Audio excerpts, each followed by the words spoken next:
Well, when Jordan Peterson first started talking about compelled speech and compelled use of pronouns, I remember people thinking, like, why do you care about this? This is like such a small issue with a marginalized group of people. Like, let them have their identity and use the pronouns they want. And, you know, this is like, what was it, 2015, 2016? And I remember his warning, and I remember many other people like, this is going to spill over. Like this, if you can enforce this on a professor, and if you can enforce compelled speech, because Canada doesn't have the same free speech laws we do in America. Yeah. And if you can, like, where does it go? How are you compelling it? Well, it means through violence or through police or through the fear of being arrested, the fear of having your job taken away from you. Like, this is literally what happens when you use laws to compel people. Like, you have to have some sort of a punishment if they don't follow through, if they don't follow your orders.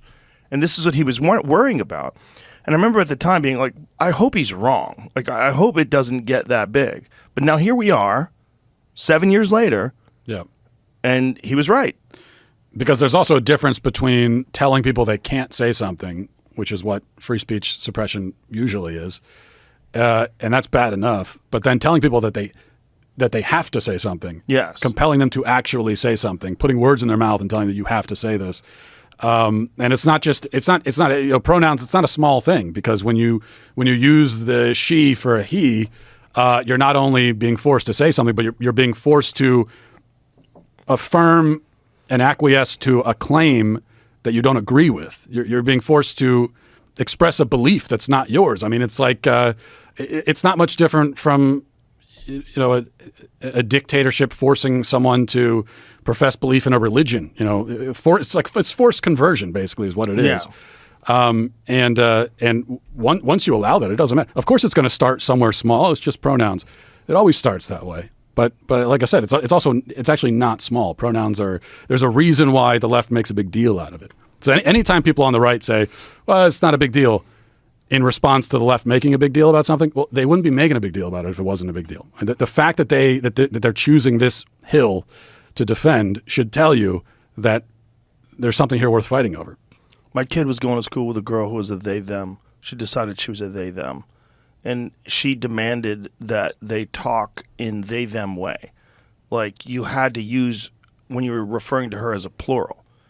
This girl wore makeup, dressed like a girl, just decided that she was a they-them, and would get angry if you misgendered her and not calling her a plural. Yeah. And what does that mean? So we have enough of a problem getting someone who identifies as a woman to tell us what a woman is, but right. What's a they? Yeah. What do you like? Describe to me the feelings of being a they. Describe, you know, can you describe that? What is that experience like? And anytime you ask someone to do that, it immediately descends into incoherence. And also, by the way, the actual gender neutral pronoun for an individual is it. It's not they. So it's interesting that, well, nobody wants to be an it because it's dehumanizing. Offensive. Right. Yeah. They want to be a they. But yeah, if you're calling yourself non-binary, you have dehumanized yourself, because human beings exist in a sex binary, male and female. If you're rejecting that, you are rejecting your human identity. And so you've already dehumanized yourself. You are actually it. If it's true that you are not a male or female, then you are an it. We don't know what else to call you. And then maybe more importantly, one of the things that you're doing when you're doing that is you're giving people, especially if you do it to young people, you're giving them an opportunity to be special and to get special treatment without any special act. They haven't done anything that warrants that unique behavior. Yeah, I think that's a really important point. I think that's actually so much of this that and people don't notice it, but a lot of this is just standard narcissism. Yes. Especially you listen to these, you know, why is this so common among celebrities now? All the celebrities have trans kids and they're coming out as non-binary and whatever else. And then you listen to them like Demi Lovato or whoever, and you listen to them explain why they're they them. It's always, well, I don't identify with these labels. I'm beyond that. I'm above that. It's like these labels were good enough for billions of humans before you, but it's not good enough for you. You can't find yourself there. But all these other billions of human beings, it was fine. They had no problem. But you're so special that we need to change the rules of the English language for you specifically. It's incredibly egotistical. It's bizarre. It's like if you feel that you're different than everyone else, you're still a female. You're just a different human being who happens to be a female. If you're so unique, go prove it with your actions. Prove it with your work. Prove it out there in the world. But to demand this very special attention, and that's what we give people. Like if you give people that thing today, they'll tell. There's groups of people that will tell you, you're amazing, you're incredible, you're beautiful, you're brave. It gives them positive affirmation for making these decisions.